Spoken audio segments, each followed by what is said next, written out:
Mary, thank you so much for joining me on the Salon Owners Collective podcast. Very pleased to have you here. I'm so happy to be here. Well, let's start off by with a little bit of who are you, Mary? Where are you in the world? What do you do? How did you get to be doing what you're doing? I am all the way over in Austin, Texas, and I started in the beauty industry a long time ago, decades ago, as a hairstylist, and took that whole adventure, like I think many of us do, where you kind of realize that I wasn't meant to do hair. Let me try facials, let me try waxing. And I ended up with lashes. Lashes for me was the perfect rhythm of a day. Everyone liked to talk, but then they'd fall asleep, which was great. I got to jive out to my own music, and it was a creative outlet for me as a creative person. I loved the start and finish of having a client walk in and walk out with a transformation. So that's really the bulk of who I am and what my industry background has been. And then since I have gone on to become an inventor of the Cosmo Glow, which is a light for beauty professionals in the treatment room. And life's kind of taken me in a very exciting, different direction, but here we are. I love that. Tell us a little bit about the business that you run now. What does a day in the life of Mary look like?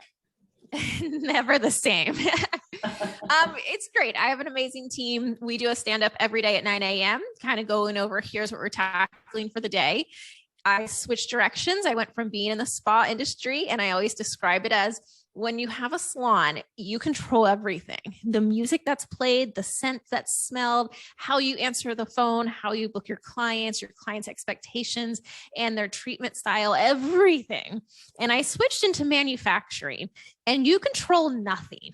And it's a hard lesson, but we launched a product essentially from me being boots in the ground in a treatment room, wondering how there has to be a better lighting solution than the current ones we have. And if no one's going to do it, I'll do it. And so I did. And taking that napkin sketch idea the whole way through manufacturing, launching into a company that's about on the verge of being a globally distributed company has been a really exciting ride, but it truly started all in the treatment room.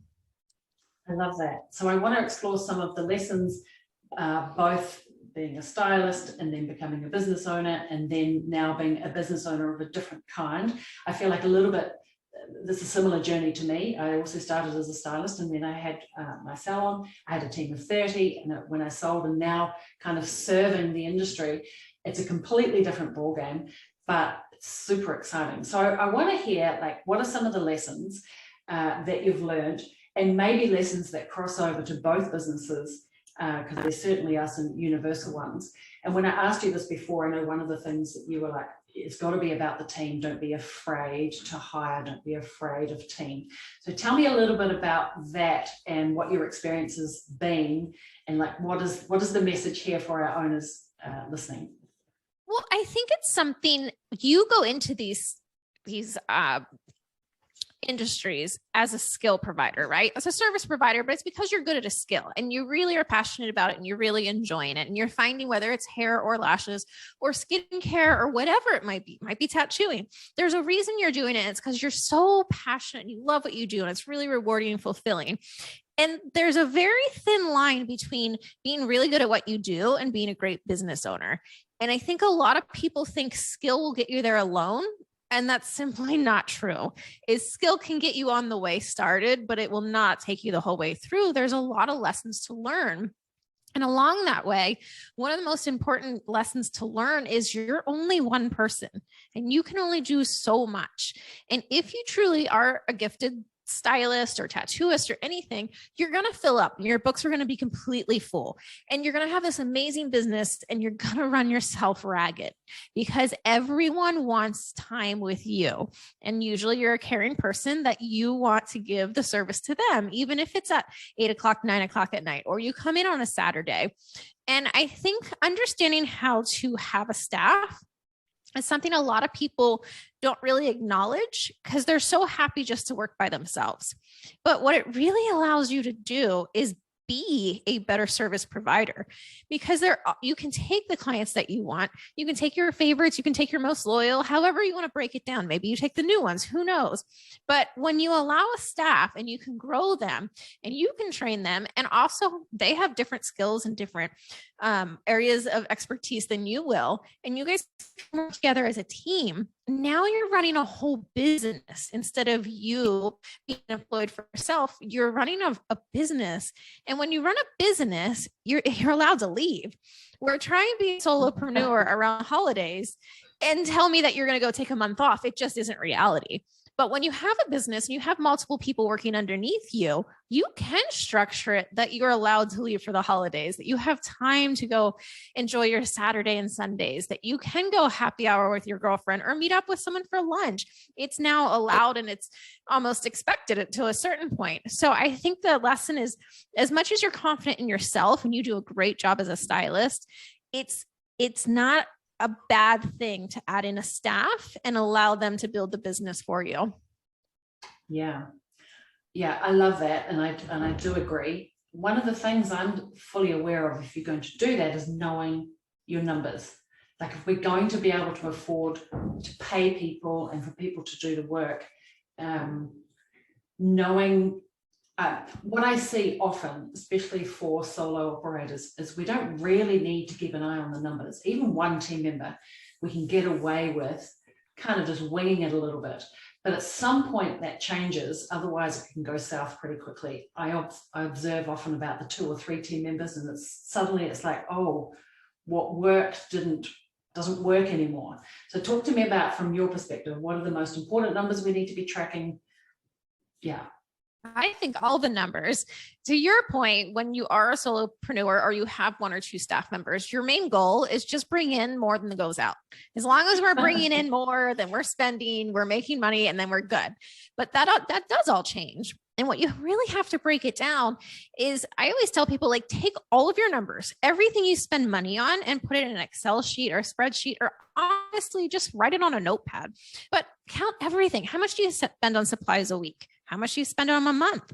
How much do you spend on getting your taxes done? How much do you spend on back bar supplies? How much do you spend on advertising and running ads? What does it cost you to have everything in your salon? What is your water, electricity, Wi-Fi, the security cameras? Put all of these bills so that you can break it down into a daily number. And now you know how much it cost you, whether you're taking clients in or not. And so that's a very interesting number, because a lot of people only will rely on the money they're bringing in on the days that they're working. But your bills don't care if you're working or not. The bills are the same. So always understand how much it costs per day, that then you can start adding in, hey, at this time, we break even. If I add in 1 more staff member, all of that's profit. If I work 1 more day, it's all profit. But understand how much it costs you every day to be there, and then how much it costs you every day to be active and open, because now you will have supplies being used, and you will have employees that require a paycheck, as they should. And you might need to market to get people through your door. So just understand all of those numbers, all the numbers that won't change. These are your monthly numbers of the bills that keep coming, whether you're open or not. And then how much does it cost you when you are open? And that really allows you to make sure that your bases are covered flat across the board for the entire year. And you know your break-even point.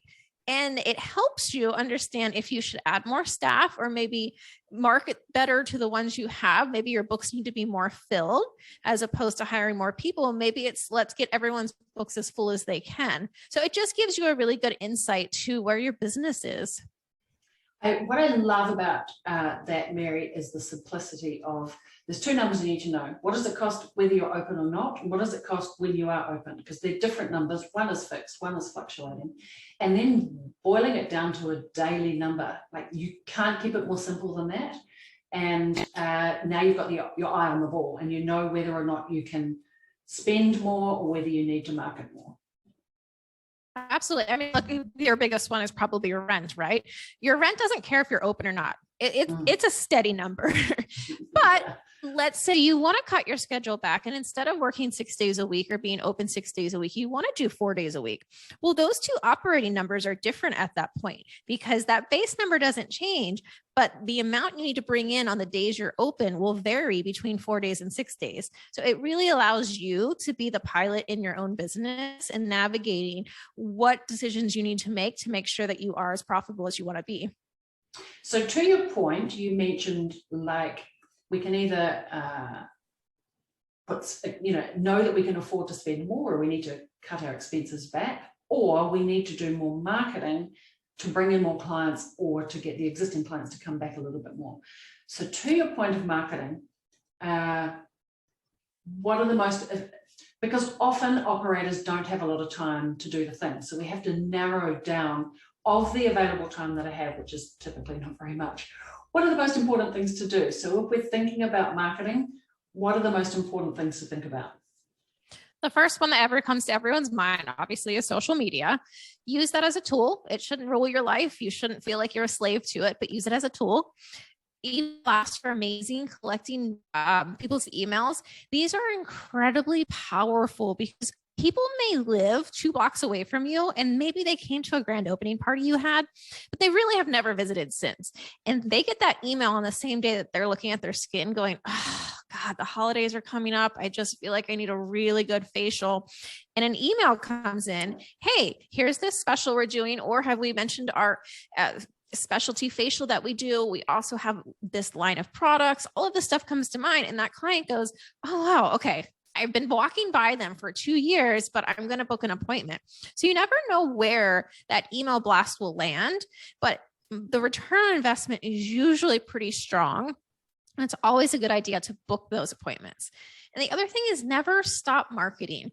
People sometimes, I feel like they get to a point in their careers where, okay, books are closed. I'm not accepting new clients.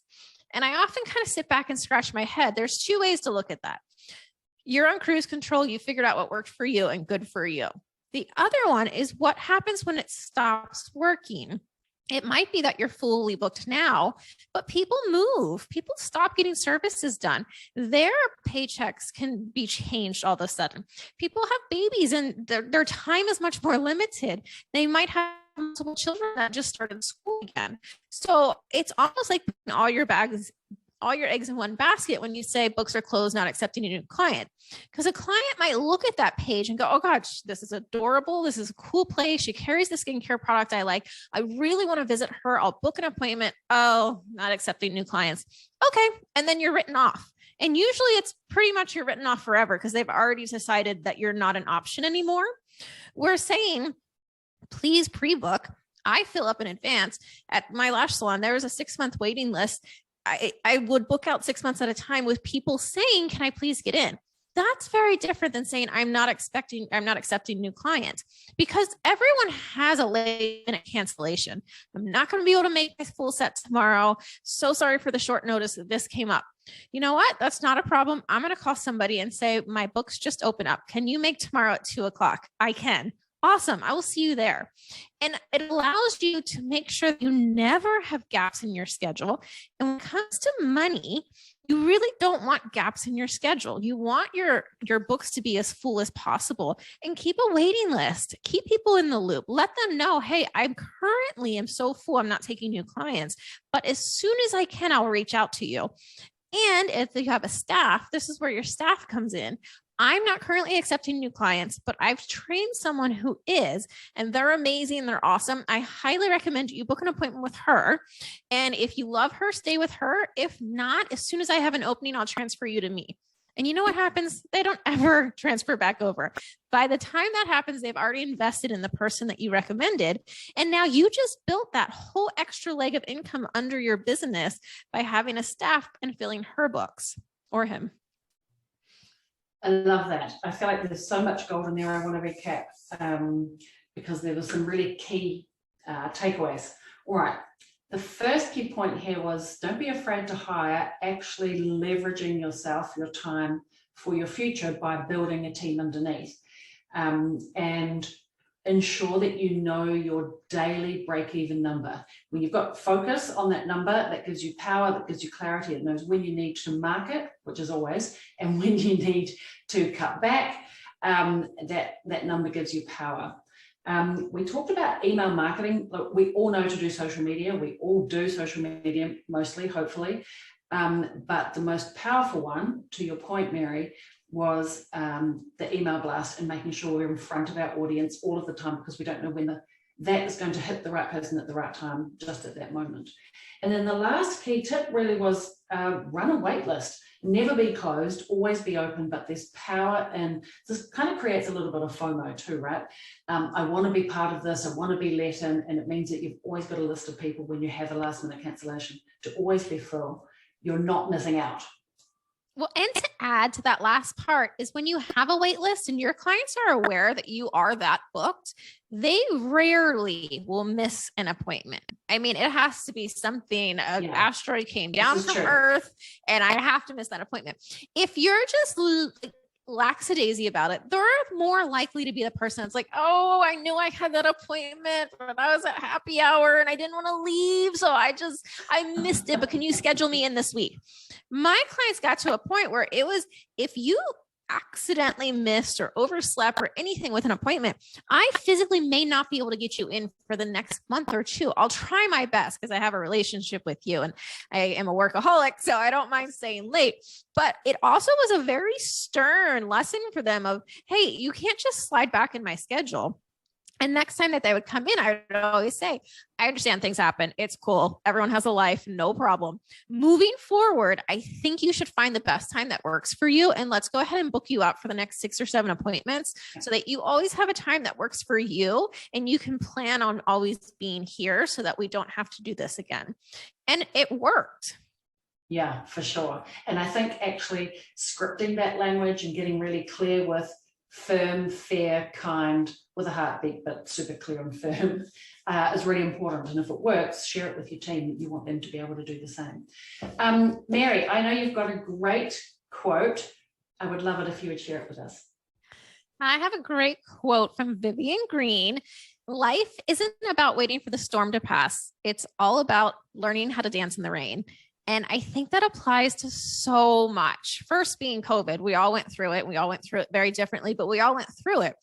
And that was a perfect example of if you waited for the storm to pass, you're probably still waiting. If you figured out how to make something of that time, maybe it was a pivot, maybe it was a regrounding of who's important in your life or what's important of your life. But going through times in life, you're going to have rain. It's going to not be as planned. And you sometimes want to wait for the storm to pass. But I think there's more power in just working with it and learning how to dance in the rain that's there now. Yeah, I love that so much. It's a really, really good one. Now, normally I would say, please share with us a book or a quote or a podcast or something. I know you have a podcast, but which I would love for you to share with us. But what are your thoughts on books? What's your favorite?